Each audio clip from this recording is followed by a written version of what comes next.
ஒருத்தன் பொய் சொல்லலாம். ஆனா, ஏக்கர் கணக்குல பொய் சொல்லக்கூடாதுன்னு ஒரு வசனம் இருக்கு.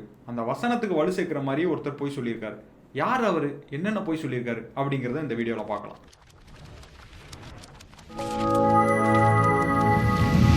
நெத்தி பொட்டு வைக்கிறதுக்கு முன்னாடி சிவலிங்க வடிவில் ஒரு கூம்பு சுரப்பி இருக்குன்னும், இந்த கூம்பு சுரப்பியை தூண்டுறது மூலியமா நம்ம ஆறாம் அறிவுக்கு அப்பாற்பட்ட விஷயங்களை யோசிக்கவும் உணரவும் முடியும்னு ஒரு ஞானி சொன்னாரு. அவர் வேற யாரும் இல்ல, பாஜக மாநில செயலாளர் அஸ்வத்தாமன் தான். எப்படி ஒரு மனுஷனால இவ்வளவு அழகா பொய் சொல்ல முடியும் நமக்குலாம் ஆச்சரியமா இருக்கும். அவர் தான் இப்ப பல பொய்களை சொல்லியிருக்காரு. அது என்னங்கிறத பார்ப்போம். சமீபத்துல தினமலரோட யூடியூப் பக்கத்துக்கு ஒரு இன்டர்வியூ கொடுத்திருந்தாரு. அதுல அமலாக்கத்துறை, தமிழக காவல்துறை, காலை உணவு திட்டம், சாதி வாரிய கணக்கெடுப்புன்னு நிறைய விஷயத்தை பத்தி பேசியிருந்தாரு. அவர் பேசினதெல்லாம் பார்க்கும்போது உண்மையை புட்டு புட்டு வச்ச மாதிரி இருந்துச்சு. ஆனா அதான் இல்ல. அதை உற்று நோக்குனா அதுல பல பொய்கள் மறைஞ்சிருக்கு. அது என்னங்கிறத இப்ப ஃபுல்லாவே பார்ப்போம். முதல்ல அவர் கை வச்சதே தமிழ்நாடு காவல்துறை மேலதான். என்ன சொல்லியிருந்தார் அப்படின்னா, தமிழ்நாடு காவல்துறையை விட அமலாக்கத்துறையோட தண்டனை வீதம் அதிகமா இருக்கு அப்படிங்கிற மாதிரி ஒன்னு சொல்லியிருந்தாரு. இது எங்கேயோ கேட்ட மாதிரி இருக்கே அப்படின்னு யோசிச்சா, இதே விஷயத்தை பாஜகவை சேர்ந்த எச் ராஜா கொஞ்ச நாளைக்கு முன்னாடி ஓப்பன் பிரஸ் மீட்லயே பேசியிருந்தார். 2019 டு 2024, அதாவது இந்த 5 வருஷ காலகட்டத்தில் பண மோசடி வழக்குல இடி பதியப்பட்ட வழக்கு 911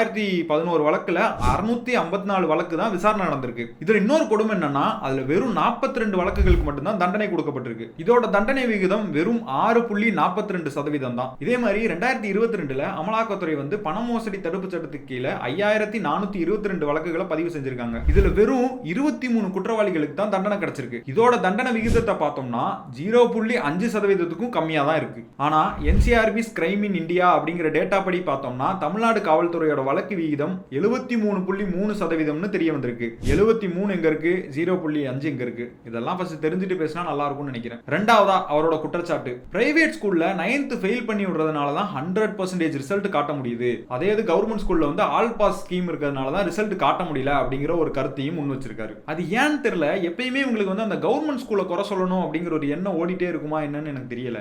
இப்ப சமீபத்துல தான் +2 ரிசல்ட் வந்துச்சு. அதுல தேர்ச்சி விகிதம் 95.3% உயர்ந்திருக்கு. அதே மாதிரி அரசு பள்ளிகள்ல 91.94 மாணவர்களும், அரசு உதவி பெறும் பள்ளிகள்ல 95.71 மாணவர்களும் தேர்ச்சி பெற்றிருக்காங்க. அதுல முக்கியமா 436 அரசு மேல்நிலை பள்ளிகள் 100% தேர்ச்சி பெற்றிருக்காங்க. அதே மாதிரி உயர்கல்வி படிக்கிற அரசு பள்ளி மாணவர்களோட எண்ணிக்கை 3 வருஷத்துல 30% உயர்ந்திருக்கு. மூணாவதா சமீபத்தில் இப்ப ஒன்றிய அரசு சாதி வாரிய கணக்கெடுப்பு நடக்கும் அப்படின்னு அறிவிச்சாங்க. பின் குறிப்பு வெறும் அறிவிப்பு மட்டும்தான், தேதி குறிப்பிடல. இதை பத்தி பேசின அவரு, முதலமைச்சர் மு.க. ஸ்டாலின் சாதி வாரிய கணக்கெடுப்பு குறித்து எதுவுமே பேசல அப்படிங்கிற ஒரு குற்றச்சாட்டை முன் வச்சிருந்தார். போன வருஷம் மக்கள் தொகை கணக்கெடுப்போட சாதி வாரிய கணக்கெடுப்பு நடத்தணும் அப்படின்னு ஒன்றிய அரசை வலியுறுத்தி சட்டசபையில தனி தீர்மானத்தை கொண்டு வந்தாரு முதலமைச்சர் மு.க. ஸ்டாலின். இந்த தீர்மானத்தின் போது சட்டமன்ற உறுப்பினர்கள் எல்லாருமே பேசி இதுக்கான ஆதரவை தெரிவிச்சாங்க.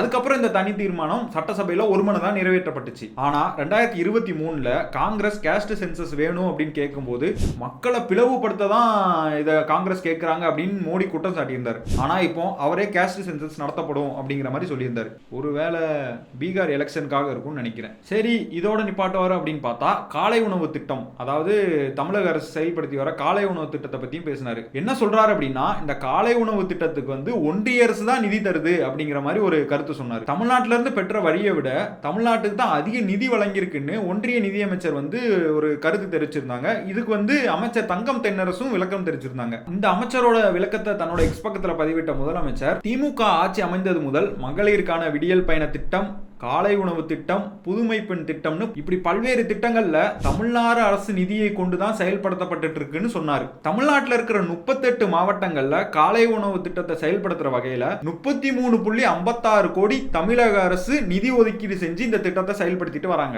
அது மூலியமா 1,14,095 மாணவர்கள் பயனடைஞ்சிட்டு வராங்க. சோ இதுவும் ஒரு சுத்தமான உருட்டு. அஞ்சாவதா ஒரு பொய், பெரிய பொய் சொல்லியிருந்தாரு.